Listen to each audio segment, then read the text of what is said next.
Hey, what's up guys? I've got here the Samsung Galaxy Note 10 Plus, been eagerly awaiting it. This is Samsung's Titan, and it's in the most beautiful color here, Aura Glow. I'd like to go ahead and compare it to the iPhone XS Max in the areas that matter, to me anyways. That's the camera and the speed comparison. Oof, there it is. Beautiful color.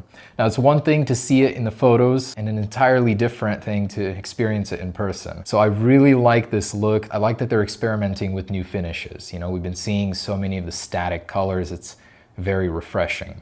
It's not a gradient. It's an entirely different new genre of colors on its own. I love it. And this is the quad camera beast, 16 megapixel ultra wide and a 3D sensing rear camera, which is something the iPhone 11 won't even be getting. You're gonna have to wait until 2020 for the iPhone to get the technology that the Galaxy Note 10 or the Plus has today. I really like the flat top and bottom.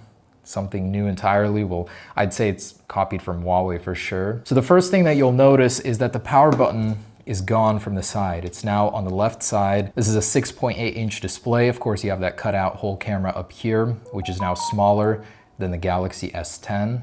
So within a matter of months, Samsung really pushed the envelope here. Let's go ahead and get started on that test, see what this thing has. I love the design though, just feeling them together. This feels by far way more futuristic than the iPhone XS Max. The bezels are almost non-existent. The bottom chin area is so small now, and hopefully in the future generations, they'll get rid of that altogether. Even so, this thing feels like it's from the year 2025 compared to Apple's, which is frankly getting dated, and this year's iPhone 11 will not offer any consolation from the notch up here. It's sticking around for a whole nother year. Now, this is the world's best display right now. It's won 13 awards. It's the brightest, sharpest, lowest reflectivity. Man, it just feels like a sticker sitting on top of the phone. Unreal. Let's begin with the startup test.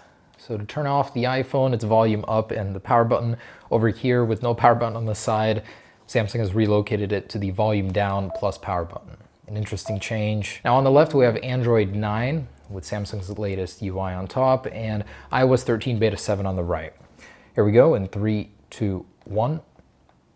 And booting them up at the same time here. Now we have the Snapdragon 855 on the left with 12 gigabytes of RAM. On the right, 4 gigabytes with Apple's A12 quad-core processor instead of octa-core. Smartphones have gotten to a point where you really don't even take advantage of the power. Oh, actually ridiculously close. And my point to that being that this test is more about what stays open in the background, allowing you to switch over to it faster without having to wait for the app to reload. Okay, and let's clear out the app switcher here. I wanted to start with my favorite speed test. This is where we rapid fire through a succession of apps. To me, the best indicator of how fast a smartphone is. And I'm more on the heavy game side here, as the Note has the graphical prowess advantage. Even so, the iPhone did have a slight speed advantage rushing through all of these. It seemed to load the heavier games faster, and in particular where the iPhone caught up was the video encoding. The Galaxy Note series for the lighter applications like Spotify, Instagram, I noticed it would launch those faster, and I'll take you through some of those apps here in just a second. But the video processing is where the Snapdragon 855 falls behind. Apple has some amazing encoding. First round goes to the iPhone, 2 minutes and 12 seconds, running all of those apps. Very impressive. This is iOS 13, and apparently it should be launching them a little bit faster here thanks to the optimizations.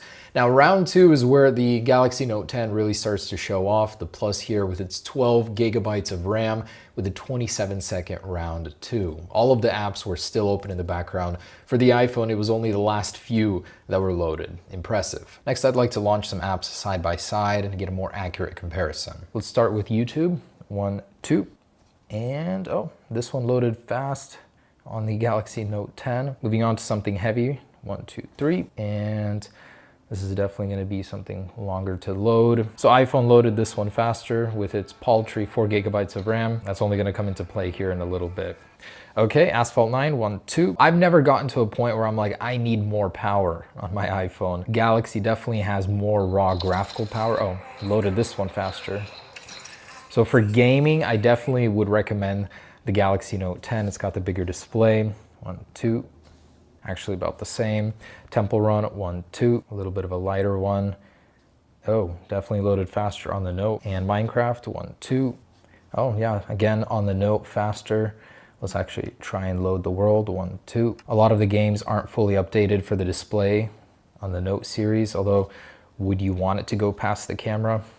And yeah, so faster on the Note. Netflix, 1, 2. Oh, looks like the Note loaded that one faster. Need for Speed No Limits, 1, 2. Another heavy one here. Cool, I think the iPhone won this one. So just loading some apps. Seems like the iPhone has the upper hand here on a handful of them. Cool, so you're in that a good amount of time faster than the Note could be. Wow, actually considerably faster. And Spotify, 1, 2. Cool, Note loaded that one faster. And Instagram, 1, 2. Nope, pretty much preloaded already. And there's that Geekbench. Very, very close, bridging the gap ever so slowly, although the new Apple A13 is going to take this to new heights. So multi-core score just a hair behind Apple's, and the single core score a noticeable difference, but that is not Samsung's fault. The Exynos processor should make this more interesting. I'd say this is a fairly close test, although the iPhone still has the upper hand in single core. So after running that test, let's go through all of the apps, and as you can see, this is where that 12 gigabytes of RAM really comes in handy.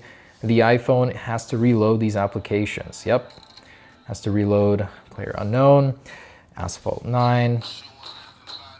This one here is still loaded. Apple has to reload it. Even with 4 gigabytes of RAM, I'm very impressed by the performance of the iPhone XS Max. Obviously, you're getting more for your money here with the Note 10. These are the Antutu results. The GPU is obviously way more powerful here in comparison to the iPhone, and overall fairly close, just a little bit behind. And a test of biometrics. On the left, the in-screen ultrasonic fingerprint sensor. On the right, Face ID. With the screens off, 1, 2, 3. Yeah, no comparison. At least 3 times faster on the Note series. Once again, 1, 2, 3. Yeah, so much faster.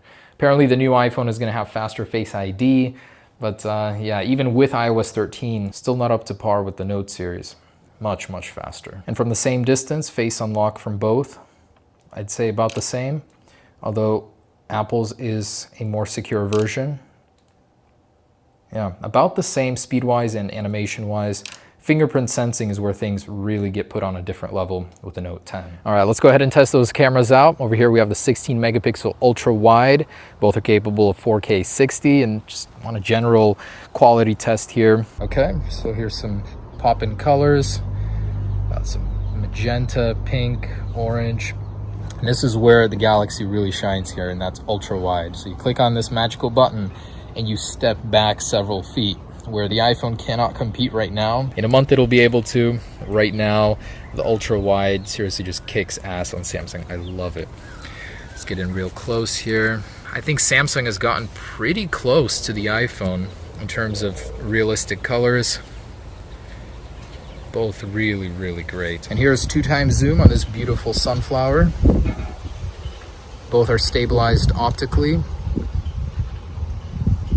Both look great. So the pheasant we have over here reminds me a lot of this color. Rainbow shimmer. It's got everything, orange, blue. For some low light, we're here in the den of the dinosaurs. Those guys are truly scary in the background. Let's get some zoom going. I don't know what they're doing here. They don't belong. Oh, look at those guys. All right, let's let them rest. Got this subject far away, the Portland airport. Let's see if we can zoom in on that. That's 2x zoom right there. Fairly stable. And let's go further. And here's 5x zoom. So, as you can see, I'm trying to stay on this airplane here. Fairly stable on both still. At this point, digital image stabilization is taking over here. And the iPhone tops out at 6x zoom. So this is 6x on both. And to me, the Note seems a little more jittery. But you can go even closer, 10x on the Note here, where the iPhone can only do 6. And then of course we have the ultra wide, which allows us to step back even further. I'm impressed. Definitely love the ultra wide. Oh. There's my favorite bridge. So of course I had to get a scene here. The monolith. And man, both are good. Dynamic range, man. Smartphones have gotten so good. Even a few years ago, like, it was unbearable, but now professional quality. I think it's very hard to choose one or the other. Both take very sharp, vibrant photos. Video capability is almost on par. Of course, the Note has the ultra-wide lens and then the 3D camera, which could prove to be quite useful in the future. It comes down to color, temperature, skin tone. For me, that's pretty much the only determining factor between the two. Both are so great. Anyways, I hope you guys enjoyed the review. That's my camera and speed test comparison between the XS Max and Note 10. Let me know what you think down below.